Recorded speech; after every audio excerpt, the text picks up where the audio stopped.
dynamics shift with the wind. But business leaders know that creating businesses that stand the test of time and create value for their stakeholders take persistence, strategy, vision, and frankly, courage.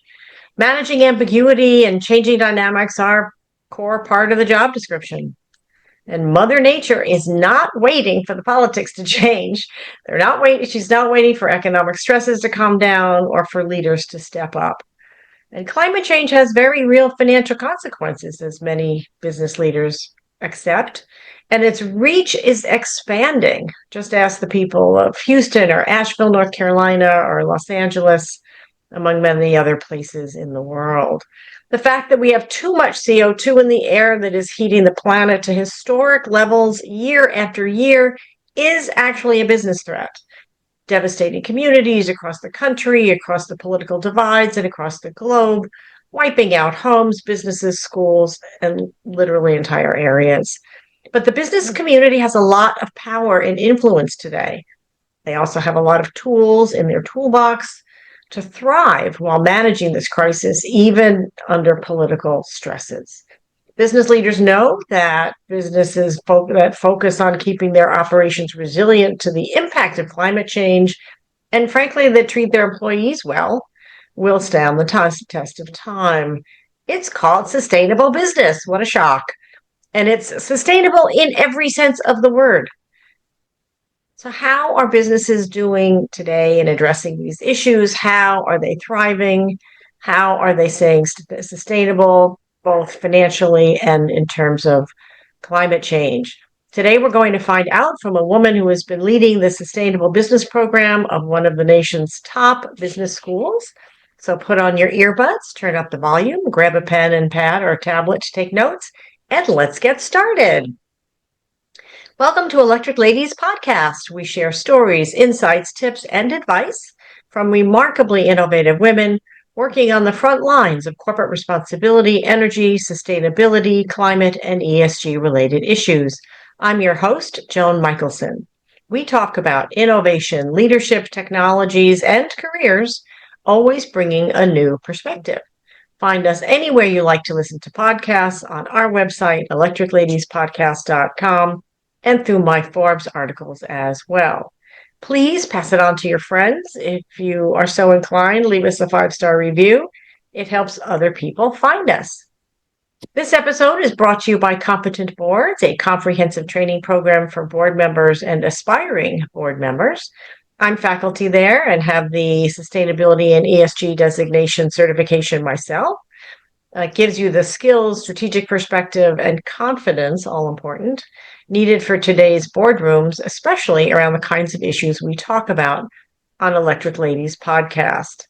You can check it out at competentboards.com.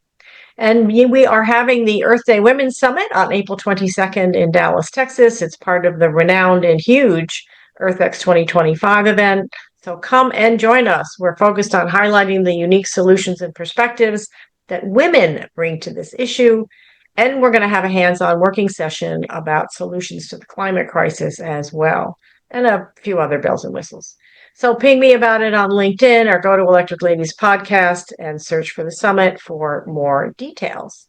One more thing before we get started. If you are at an inflection point yourself, looking for support with your career or your ESG work, please reach out to me. In all the chaos swirling around us, there is also a lot of opportunity, and we don't want you to be flailing. You can find me, as you know, on Twitter at Joan Michelson or on LinkedIn. We can help you no matter what industry you're in. So saving money on energy, finding creative ways to reuse or recycle waste, creating new products that are better for the environment and better for people. They all sell too, by the way. Morgan Stanley reports that 77% of individual investors are focusing on environmental issues. 57% say they have become more, emphasis more, focused on these issues the past 2 years. Even huge pension funds have formed a global alliance with a combined $9.5 trillion with a T in assets, committed to shifting investments to net zero emissions. And the American public is on board too. Here are a few more statistics to frame our conversation today. According to new research from Yale Program on Climate Communications and the George Mason Center for Climate Communications, 73% of Americans believe global warming is happening. 56% think extreme weather poses a high or moderate risk to their community over the next 10 years. And boy, are they right, right? And one more, a recent PwC study found that 85% report experiencing warming firsthand, and 80% say they are willing to pay more for sustainably made products. Yay. So, sustainable business practice is good business. So, what are businesses doing in sustainable business today? Let's find out. I'd like you to meet Tensie Whelan. She is the founding director of the NYU Stern Center for Sustainable Business and the Distinguished Professor of Practice for Business and Society at NYU. She has over 25 years of experience working on sustainability business issues, focused on finding innovative ways of what she calls mainstreaming sustainability. Previously, Tensie served as president of the Rainforest Alliance, which she expanded from a $4.5 million budget to a $50 million budget. Boy, that takes a lot of work, including recruiting 5,000 companies to get on board in more than 60 countries. Wow. Building tremendous partnerships. She's also received a lot of recognitions and awards. We'd be here for life if I listed them all, but a couple are one of the 100 most influential people in business ethics. I love that. And the Stern Faculty Excellence Award. She serves on various boards, Harvard Business Review Future Economy Project as an advisor, and she is teaching at her alma mater. She earned her bachelor's degree from NYU and her master's degree from American University, and is a graduate of the Harvard Business School Owner President Management Program. I had the privilege of meeting Tensie a few months ago when I emceed the Solutions for Change Summit in New York for top C-level executives. And by the way, I'm a native New Yorker, so I'm kind of biased. But anyway, it's a treat for me because I've been following her work for a while. So without further ado, please join me in welcoming Tensie Whelan to Electric Ladies Podcast. Welcome, Tensie, and thank you so much for joining us today. Thank you so much, John. Joan, I'm really excited to talk with you about this, and so appreciate all the great podcasts that you're doing and all the information you bring to your listeners. So glad to be here. Thank you so much. So to start off, tell us more about the Center for Sustainable Business at NYU. What exactly does it do? Yeah, so I founded the center at Stern almost 10 years ago. The mission of the center is to help current and future business leaders embed sustainability core to business strategy to drive better societal performance, but also better financial performance. And we affect that mission through both educational programs with undergraduates, graduates, executives, but also doing research and thought leadership. And one of the reasons why I came to Stern after my work at Rainforest Alliance was that I saw so much financial value being created for everybody in the value chain, from small cocoa farmers who are seeing higher productivity, lower margins, more market access when they were producing sustainable cocoa, for example, to the traders who were seeing less theft, therefore lower insurance costs, and more market share, to the brands who were seeing also more market share but lower risk in their supply chains and more resiliency, right?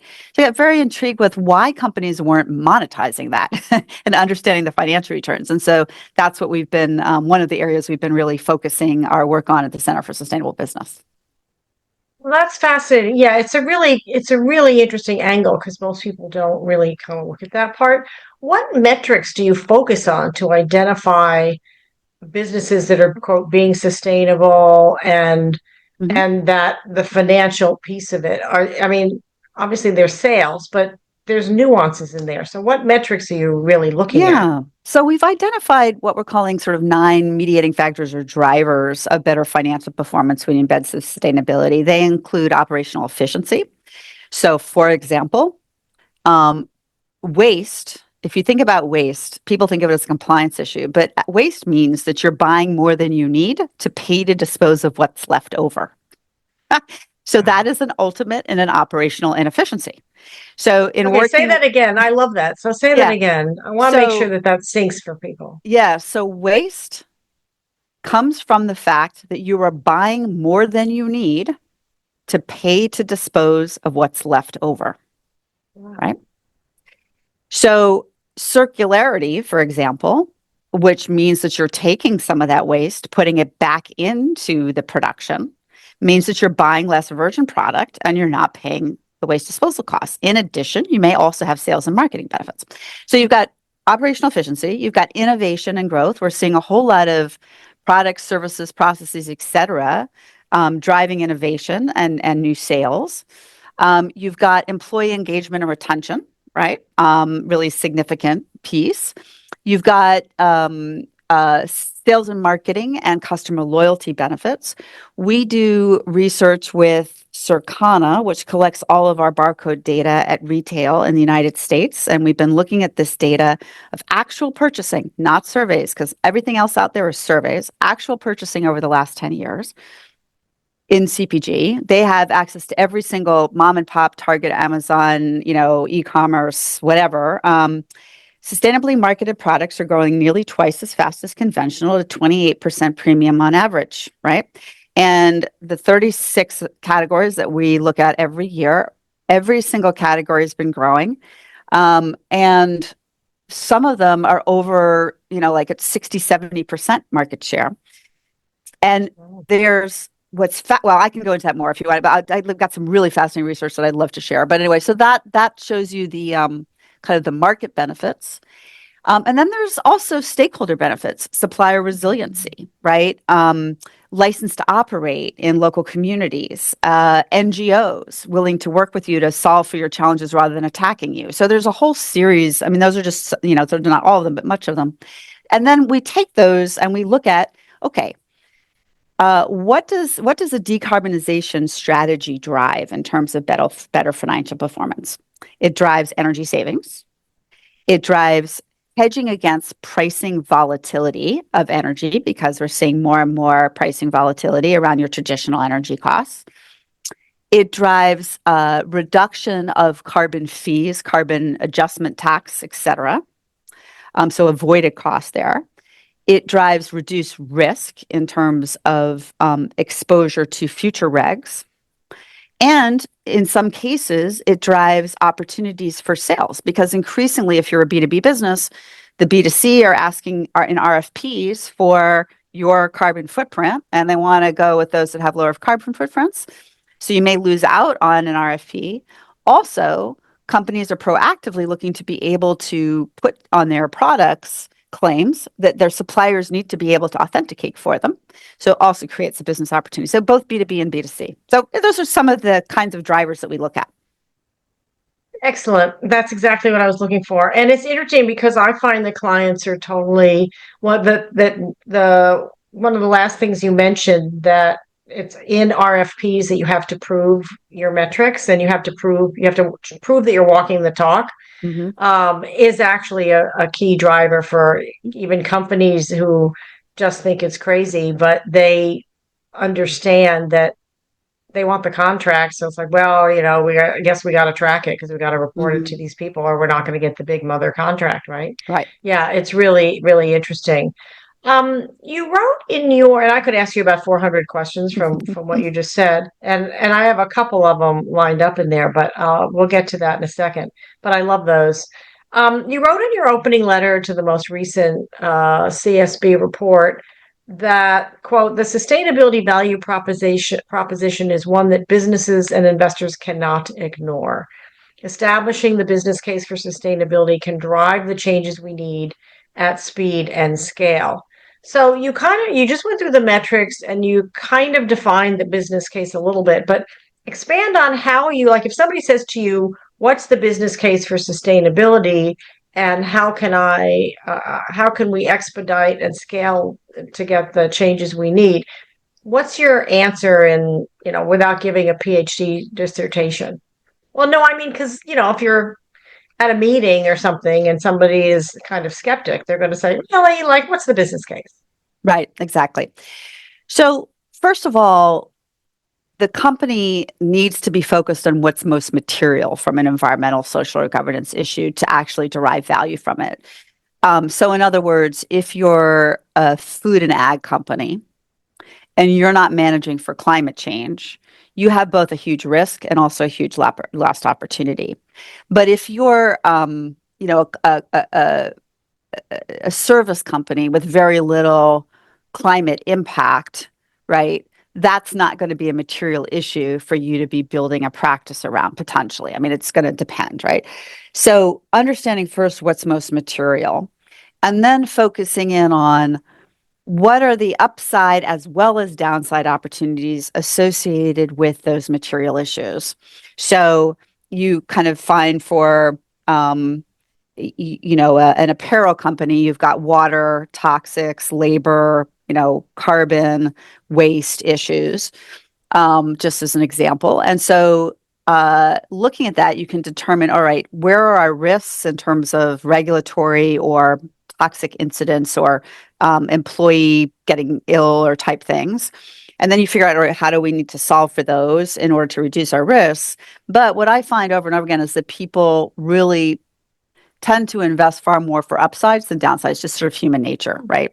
So also understanding as an apparel company, where are the upsides? Well, we talked a bit earlier about operational efficiencies, right? There's a huge opportunity for apparel companies to reduce waste, which can help them both with bringing in new customers as well as reducing their costs. And that's one area. It can also, there's a lot of focus on sort of all the toxins they use for leather tanning or for the dyes. And that, again, if you develop that, you can actually reduce your waste disposal costs, your water costs, as well as potentially create a product that either B2B or B2C gives you market advantage, right? So again, starting with like what's the most material, focusing in there, and then thinking through really the upsides and downsides. And then we sort of had them go through these 9 mediating factors that I outlined for you for each kind of area, right? And determine which one of those is going to unlock the most financial value for you, because it's not like that all 9 of them are going to be true for any one particular practice. The other thing I want to stress is that companies often will use ESG reporting metrics to manage to. That is a problem for creating value and impact, because ESG reporting metrics are process and output based metrics. In other words, do you have a policy on X? Do you have a policy on management of chemicals in the apparel industry? Yes, I do. Okay, fine. Well, what does that mean? I have no idea. So it could mean nothing or it could mean something substantive, but just responding to that and managing to a policy does not result in. So a company that has developed a bio-based dye that reduces energy, water, and toxicity and creates competitive advantage, so operational efficiencies and competitive advantage, would be treated the same in those ESG reporting metrics as a company who just said, yes, I have a chemical management policy. Okay. So who's going to create financial value? So another piece that these companies need to understand is you manage to those material things with KPIs that actually are performance oriented, like you would with anything else, right? Like you would with anything else, but don't always do with sustainability. And then the next thing that you do is, okay, let's just use that bio-based dye for an example. You then say, all right, I need to put in place a baseline, because again, companies don't do this for their sustainability investments. They do it for everything else, but not for sustainability. I need to put in a baseline to understand what avoided costs would be. And by the way, this is also a broader issue because finance, this is separate from sustainability, does not track avoided cost. So if you don't track avoided costs, you actually don't make good decisions related to a lot of sustainability investments. So this particular company then needs to put in place, what is our current energy use, our current water use, our current chemical costs, our current waste disposal costs. Their chemical costs are probably going to go up because the green chemistry approach is going to be more expensive. And that's why companies often don't look at the cost of inaction or the other benefits associated with it. They'll say, I can't do that because it's going to cost more, because the chemical thing is going to cost more. But instead, you look at, all right, but I'm going to have reduced water costs. I'm going to have reduced energy costs. I'm going to have reduced waste disposal costs, and I'm going to get head and shoulders above the others. Now, let me put in place a way to track those things so that I can actually demonstrate that. So in the future, when I want to invest these types of things, I have the opportunity. Yeah. And then you can use this looking backwards or when you've already decided to make an investment, but you can also use the approach to do scenario analysis around which investments would make the most sense, right? Yeah, absolutely. And just a couple of quick things. It's funny when I got into the green economy when I was recruited by Chrysler's electric car division to head up communications and co-head sales and marketing. And I was on the executive committee, and I would sit in meetings, and these guys would come in and they'd have these, the greatest thing. They thought they were going to lower the cost of some particular part. And I would say, okay, so let them go on. And then I'd say, okay, so let me tell you how that's going to flow throughout the whole value chain. And they'd get angry. Go, well, whose side are you on? I go, hey, my job is to keep your butt out of the sling, because they don't think about exactly what you're saying. They don't think about the impact of, oh, we're just going to have a part that costs less or costs more, about the life cycle Mm-hmm. of costs. And also, as you pointed out in your list, really interestingly, avoidance of regulatory issues down the road. Mm-hmm. I mean, that's one of the things that a lot of the companies that I've talked to didn't expect to happen. Is like, oh, well, wait, we don't need to worry about that anymore. And it's so interesting to see how that has played out. Mm-hmm. Has the sustainable business case helped companies in your research retain employees and attract employees? Because I've seen that in a lot of other Mm-hmm. businesses that I've talked to. But you have really great metrics and empirical data. Are you finding that in the data? Yeah, for example, we did a project with REI, which, as you know, is an activewear company very much known for its purpose and sustainability. And they had a really robust sort of surveys that they do of their employees around why they're staying, why they're productive. So we had really good sort of correlation data that we could look at. And then what we did was we analyzed with them what their costs of turnover for employees is, and not only the HR costs, but lost productivity, and generally you have to pay a higher salary to get the new person, and training costs, and so on.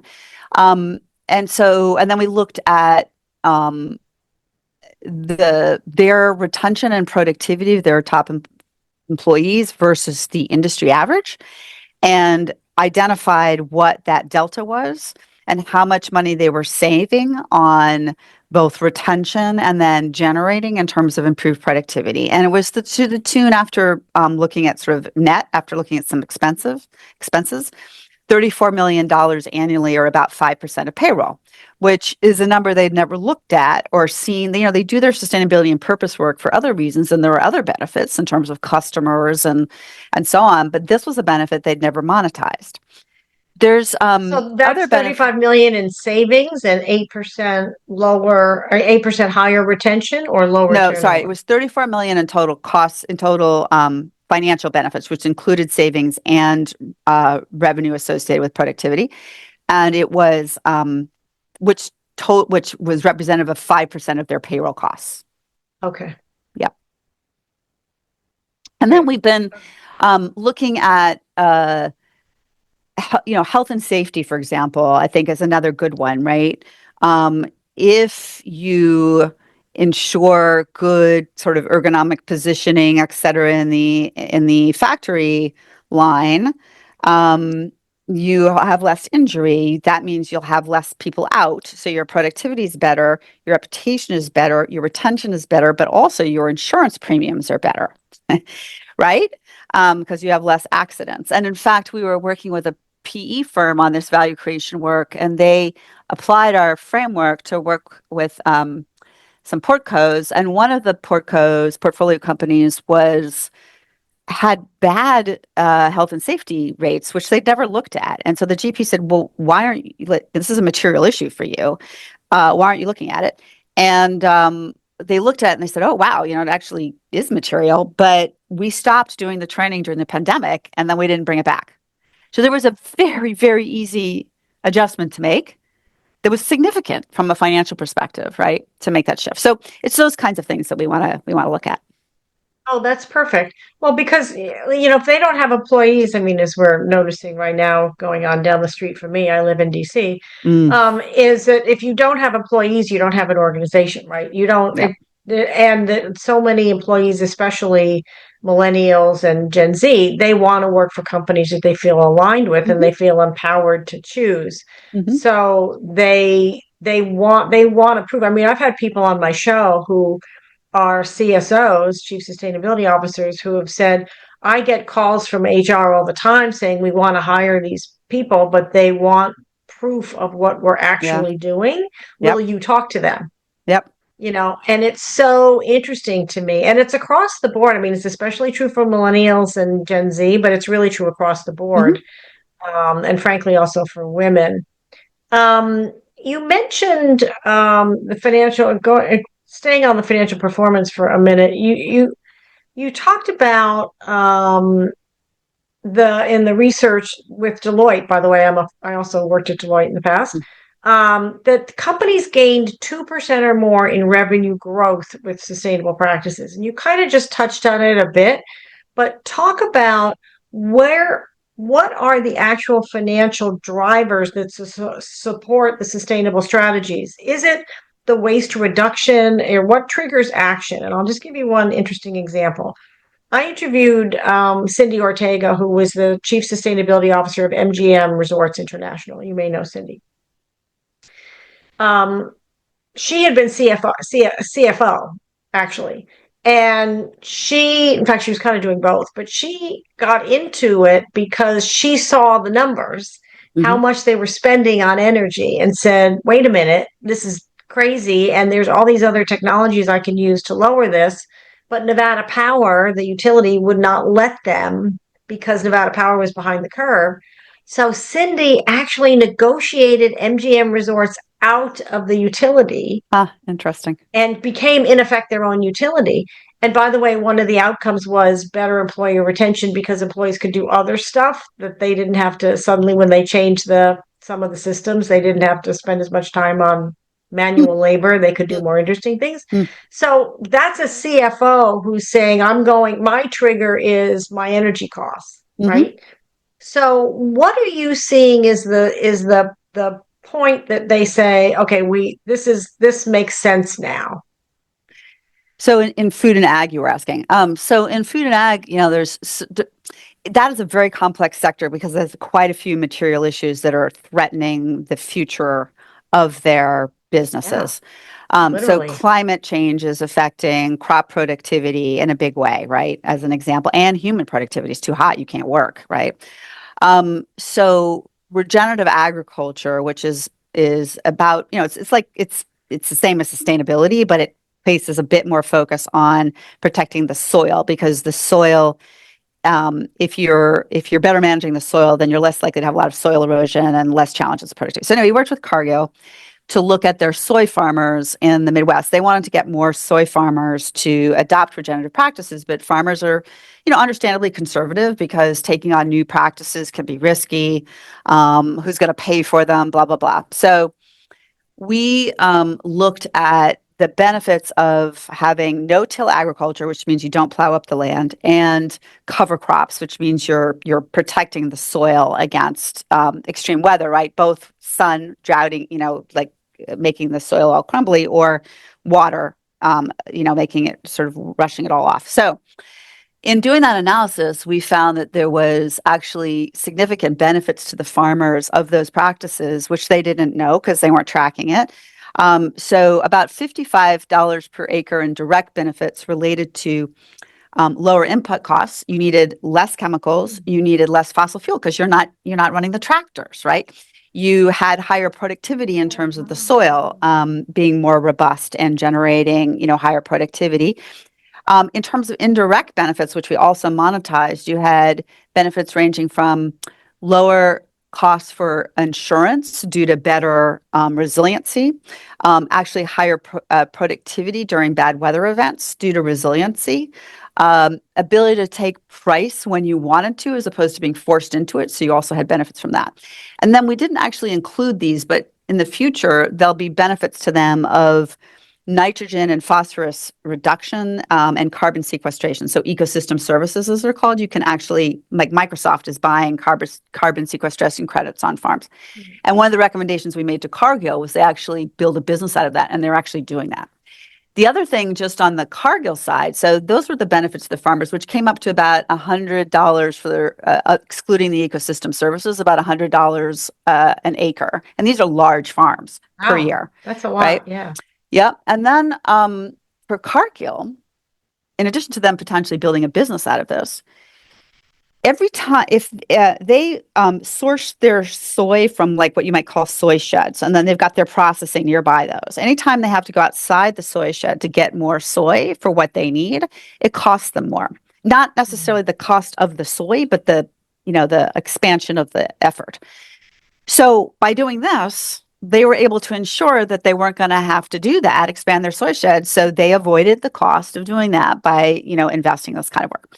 So that's just like one example. We looked at, everything from a jam company investing in pollinators with farmers to ensure that their berries were going to be there for their jam, to reducing aflatoxins and crops in wheat crops, which then reduces illness because that stuff can make you sick, but also makes you much more efficient. So saves you a lot of money. And then, yeah, anyway, so like it just goes on and on. I mean, can I give you many, many examples in the ag space about why people are seeing these revenue benefits? And then, as I mentioned to you, our research, sustainably marketed products like dairy and yogurt are at like 60 to 70% market share for sustainable products.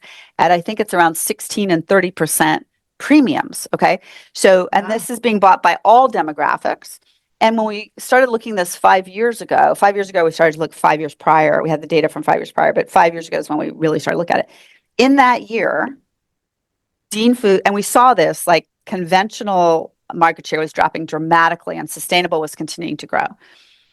Dean Foods and Borden, the two biggest dairy producers in the country, went into bankruptcy because they were not paying attention to the change of consumer demand about what kind of milk they were looking for, right? So you have both a cost of inaction, in this case, bankruptcy, as well as a positive cost of benefit of action, which is you can sell your product at a premium labeled. I mean, it needs to be authentically labeled as sustainable, right? So those are just a few examples of in the ag and bev space, what we've been looking at. I love that. And by the way, I've done a lot on sustainable fashion. And in fact, I'll talk to you about it when we're done too. But at my summit, I'm having a session on food and ag because it is such a big deal and obviously so directly affected. But one of the things that you didn't mention, which is another indirect cost that popped into my head, and I'm sure it's in your formula, but it just popped into my head, is if the farmers don't have to use the tractors as often, they're probably also saving on maintenance on the Absolutely. We tractors. looked at that. And also, if you don't have soil erosion, you save on maintenance for your equipment Right. because soil erosion. I mean, we have a farm up in Vermont, and the farmer was like, I had a big hole in my and his like tractor broke down, and he had to spend a couple $1,000s to get it fixed.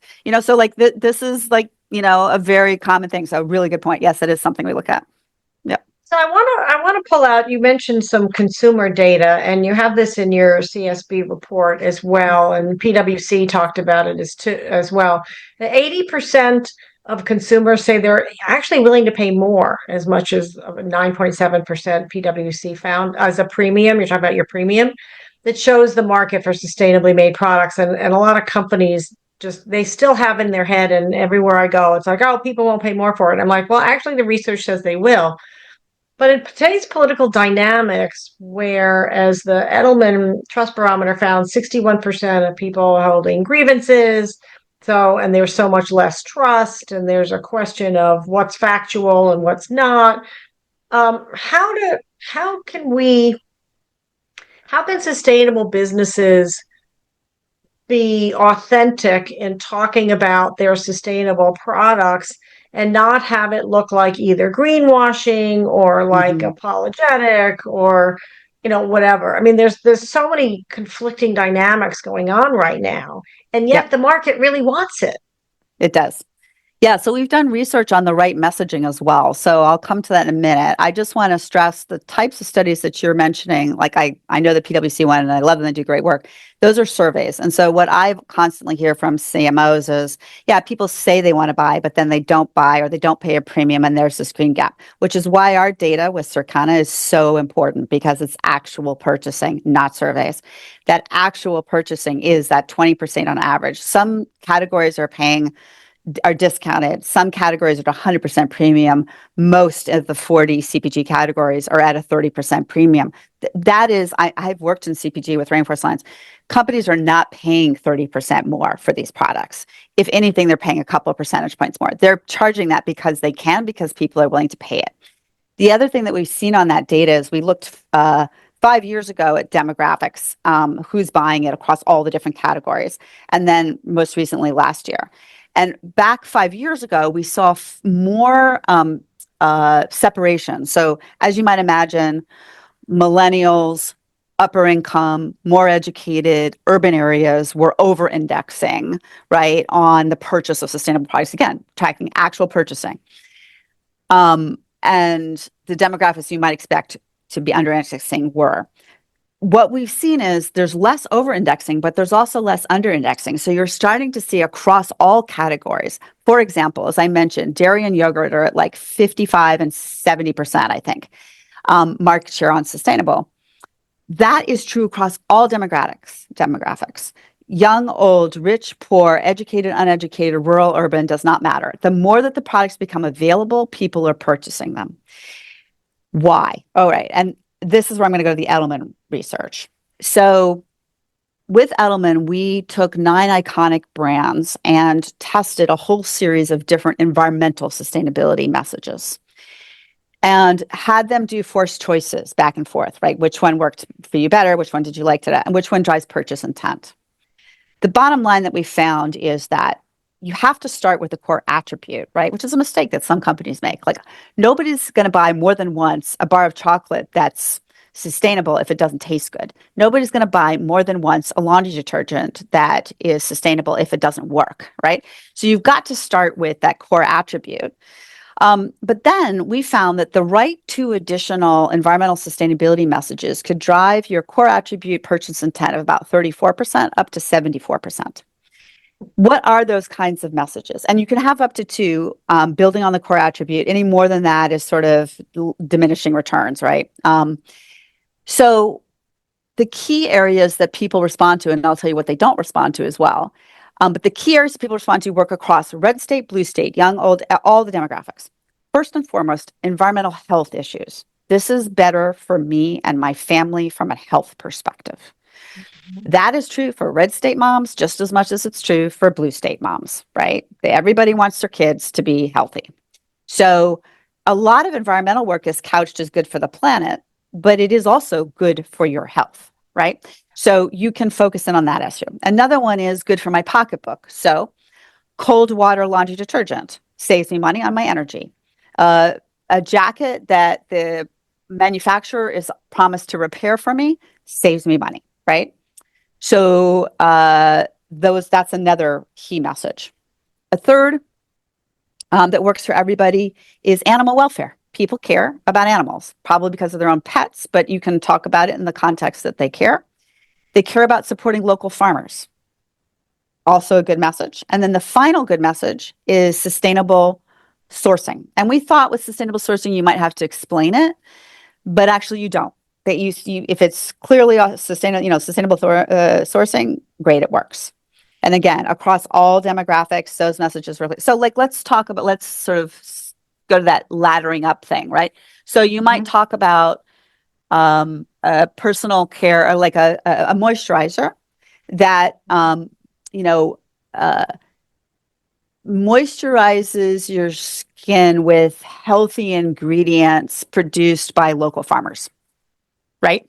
And that is not, like exciting language, but you see my point. Those are the kind of like so it's the functional attribute, right? Plus the 2 additional environmental sustainability messages that work. And then finally, what doesn't work? Anything that smacks of science. Really? Yep. climate change, carbon neutrality, biodegradability, etc., does not work. Traceability and Hang on, but isn't it something that says it's better for, but those words don't. I want to grab this nuance here because you just talked about it being healthier for me. Yes, To but me, climate that's a change isn't. science. Yeah. But climate change isn't the way you talk about it. So you talk about it not in terms of I'm decarbonizing my product to tackle climate change. You talk about it in that this product is going to be healthier for you. Okay. Unfortunately, I mean, I actually think people should care a lot more about this stuff, but the consumer is fundamentally selfish. It's about what's in it for them, right? So those topics do not work. Traceability or transparency does not work. They don't care.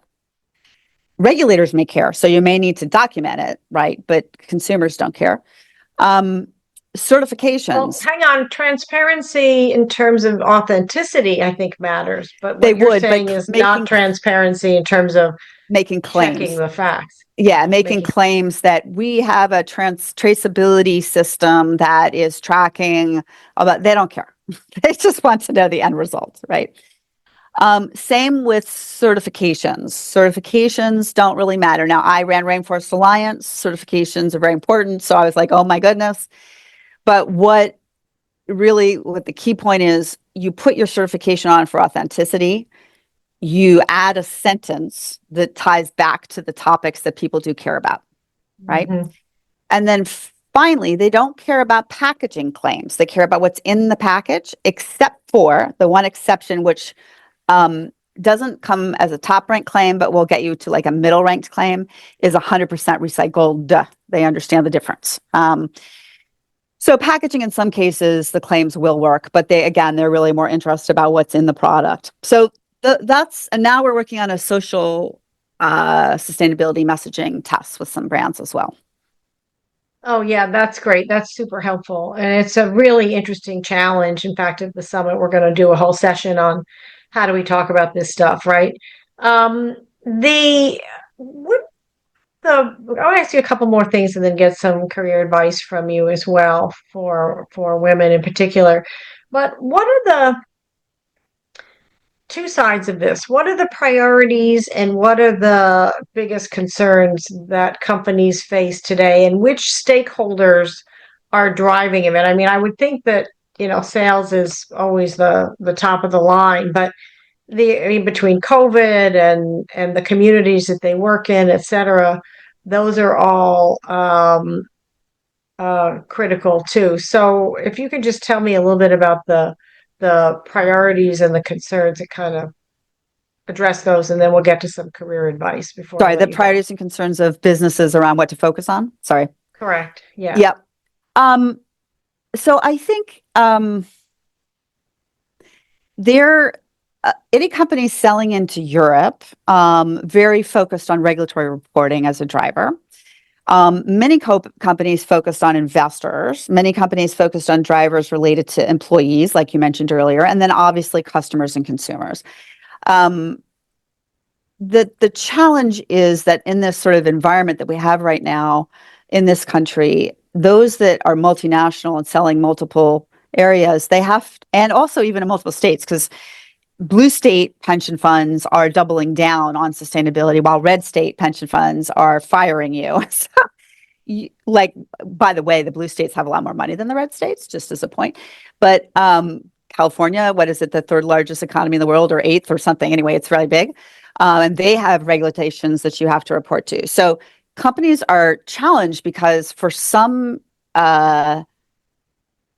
constituencies, they have to demonstrate their sustainability credentials, and for others, they have to hide them. So it's a really challenging time. This is why I think they need to focus on the business case so that they can persuade those on the right that this is good business, and they should let them move ahead with it rather than trying to fight them on the kind of issues because they don't care. But if you can demonstrate the business case, then maybe you can then navigate also being more proactive with those constituencies that really want this and just sort of alleviating the risk with those constituencies that don't understand it and don't understand why it matters. So that's how I would focus on it. Yeah, and I think they also you're probably also educating them and kind of distracting them from the political part and just making it the real business case, right? Exactly. Yep. So before I let you get back to your life, I like to give career advice to mid-career women. So imagine a woman who has 10, 15 years of experience, has an education, wants to make money, advance, and make a difference. So, what advice would you give to her? And you might want to work in, I know you have the Empower Her career development Mhm. program at CSB, so I don't know if that plays into it at all, but give us some career advice for mid-career women. Well, one is if they're working strictly in a business function but would like to have more impact, um, first is see if you can work for, even if you're not in sustainability, see if you can work for a business who's doing some innovative work around sustainability. And whether you're in brand marketing or in HR or in procurement or whatever, the sustainability team is always looking for partners. So there's an opportunity for you to reach out and sort of help, be part of a committee to be help with supporting and to sort of get more experience and sort of a presence on that so that over time, potentially you can parlay either your job into more sustainability work into others. And I've known quite a few people who've done that. Secondly, you could see if you could get on a board, a nonprofit board that does a lot of work on environmental or just sustainability with corporates. There's Rainforest Alliance, my former organization, but there's World Wildlife Fund. There's many that are doing good work with corporates where if you get in a board or a volunteer type activity with them, you can get some hands-on experience there and have that on your resume as well.